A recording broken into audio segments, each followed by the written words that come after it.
Gorica v boju za najvišja mesta, Krka še vedno v boju za obstanek v ligi. Pred zadnjim krogom so imeli 3 točke prednosti pred Triglavom, Gorica pa še vedno v boju za najvišja mesta in tudi Ligo Evropa.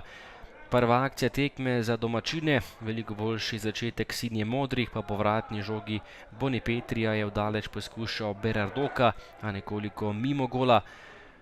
Po podaji široka z desne je meril Koda, točno vratarja Obradoviča. Nato pa že 7. minuta. Lepo je prodrl Bonipetri, ki je prišel do žoge, preigraval in premagal še vratarja Obradoviča za 1:0. Drugi gol Bonipetrija v letošnji sezoni za domače nogometaše.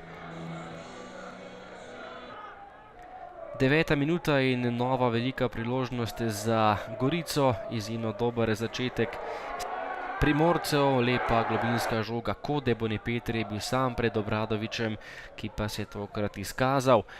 V 19. minuti še prva akcija Krke, poskušal je Perić, na pravem mestu Kordas, nato pa še poskus daleč Massima Kode, ki je meril nekoliko mimo gola. Do konca prvega polčasa še 3 obetavne akcije. V prvem delu je bilo zelo živahno, najprej Krka in izjemna obramba Kordaza, Perić je streljal z glavo. Po obetavnem protinapadu Gorice pa je Finocchio poskušal mimo Krkinih vrat. Še zadnja akcija prvega polčasa, poskušal je Marošević, na koncu je žoga končala nekoliko previsoko, lepa priložnost za Krko, tokrat ni bilo pravega zaključka. Drugi polčas in Krka je bila nekoliko manj nevarna kot v prvem, Gorica pa prav enako. Tole je že prva akcija Berardoke, ki je bil sam pred vrati Obradoviča, ni streljal najbolje. Domači še naprej nevarni, tokrat je podal Koda, z glavo je mimo gola meril Lapadula.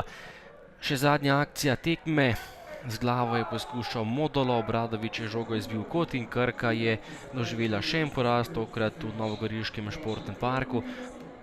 Gorica je slavila z golom Bonipetrija že v 7. minuti.